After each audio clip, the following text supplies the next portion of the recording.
So what was the amendment I have to make? What was it? Sorry. What? Sorry to lie because she said that it was Ario and it was Toto. It wasn't really Ario, it was Toto in the book. Crocodiles, though, are tough. It is difficult, even for a hippopotamus, to hurt them. The enormous crocodile picked himself up and crept towards the place where the children's playground was. Now for clever trick number 2, he said to himself. This one is certain to work. There were no children in the playground at that moment. They were all in school. The enormous crocodile found a large piece of wood and placed it in the middle of the playground.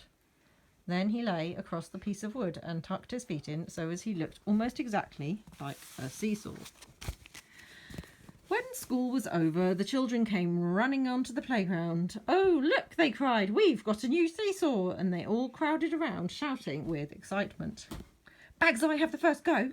I'll get on the other end. I want to go first. So do I, so do I." And then a girl, who was older than the others, said, "It's a rather funny, knobbly sort of seesaw, isn't it?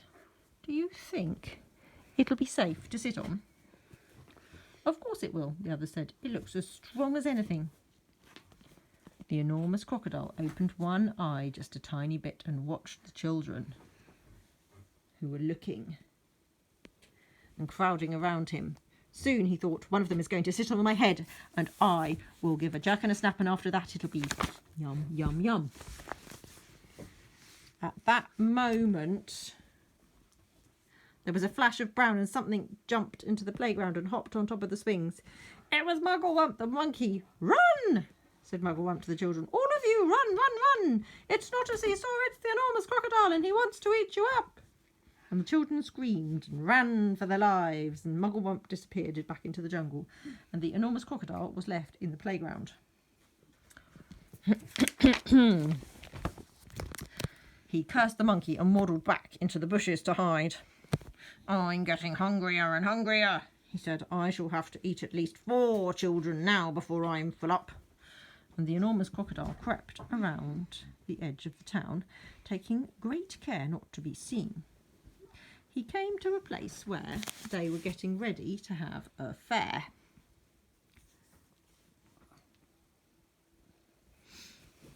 Where's your t-shirt gone?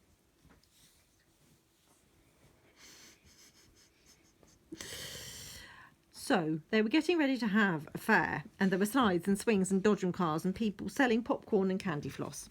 There was also a big roundabout. The roundabout had marvellous wooden creatures for the children to ride on. There were white horses and lions and tigers and mermaids with fishes' tails and fearsome dragons with red tongues sticking out of their mouths. "Now for clever trick number 3, said the enormous crocodile, licking his lips. When no one was looking, he crept up onto the roundabout and put himself between a wooden lion and a fearsome dragon. He sat up a bit on his back legs and kept very still. He looked exactly like a wooden crocodile on the roundabout. Soon, all sorts of children came flocking into the fair. Several of them ran towards the roundabout. They were very excited. "I'm going to ride on the dragon," cried one. "I'm going on a lovely white horse," cried another. "I'm going on a lion," cried a third one. And one little girl, whose name was not Ario but Jill, said, "I'm going to ride on that funny old wooden crocodile." And the enormous crocodile kept very still. But he could see the little girl coming towards him. "Yummy, yum, yum," he thought. "I'll gulp her up easily in one gollop." Suddenly, there was a swish and a swash of something came swirling through the sky. It was the roly-poly bird, and he flew around the roundabout. "Look out, Jill! Look out! Don't ride on the crocodile!" And Jill stopped and looked up. "That's not a wooden crocodile," sang the roly-poly bird. "It's a real one, and it's the enormous crocodile from the river, and he wants to eat you up." And Jill turned and ran, and so did all the other children. Even the man who was working the roundabout jumped off it and ran away as fast as he could.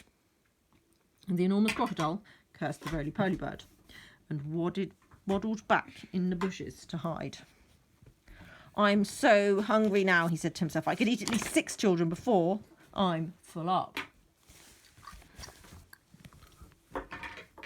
Just outside the town, there was a pretty little place, little field with trees and bushes all around it. It was called the picnic place.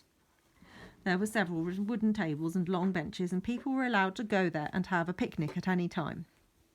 The enormous crocodile crept over to the picnic place. There was no one in sight. Now for a clever trick, number 4, he whispered to himself. He picked a lovely bunch of flowers, arranged them on one of the tables. From the same table, he took away one of the benches. Then he put himself in the place where the bench had been. By tucking his head under his chest and twisting his tail out of sight, he made himself look very much like a long wooden bench with 4 legs. Soon, 2 boys and 2 girls came along carrying a basket of food. They were all from one family, and their mother had said they could go out for a picnic together. Which table shall we sit up? Said one. Let's take the table with the lovely flowers on it, said another. And the enormous crocodile kept as quiet as a mouse. I shall eat them all, he said to himself. They will come and sit on my back, and I will swizzle my head round quickly, and after that it'll be swish, crunch, gollop.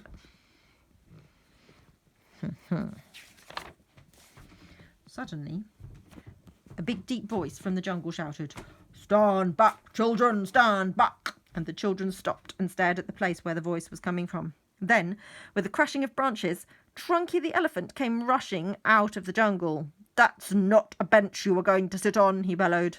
"It's the enormous crocodile, and he wants to eat you up." Trunky trotted over to the spot where the enormous crocodile was standing, and quick as a flash, wrapped his trunk around the crocodile's tail and hoisted him up into the air. "Hey, let me go!" yelled the enormous crocodile, who was now dangling upside down. "Let me go! Let me go!" "No," said Trunky, "I will not let you go. We've all had quite enough of your clever tricks." And Trunky began to swing the crocodile around in the air. At first he swung him slowly, and then he swung him faster and faster and faster still, and soon the enormous crocodile was just a blurry circle going around and round Trunky's head.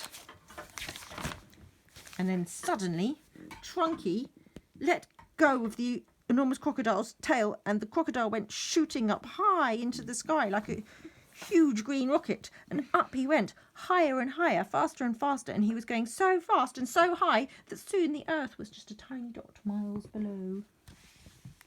He whizzed on and on. He whizzed far into space. He whizzed past the moon. He whizzed past the stars and the planets until, at last, with the most tremendous bang, the enormous crocodile crashed head first into the hot sun and was sizzled up like a sausage. Bang!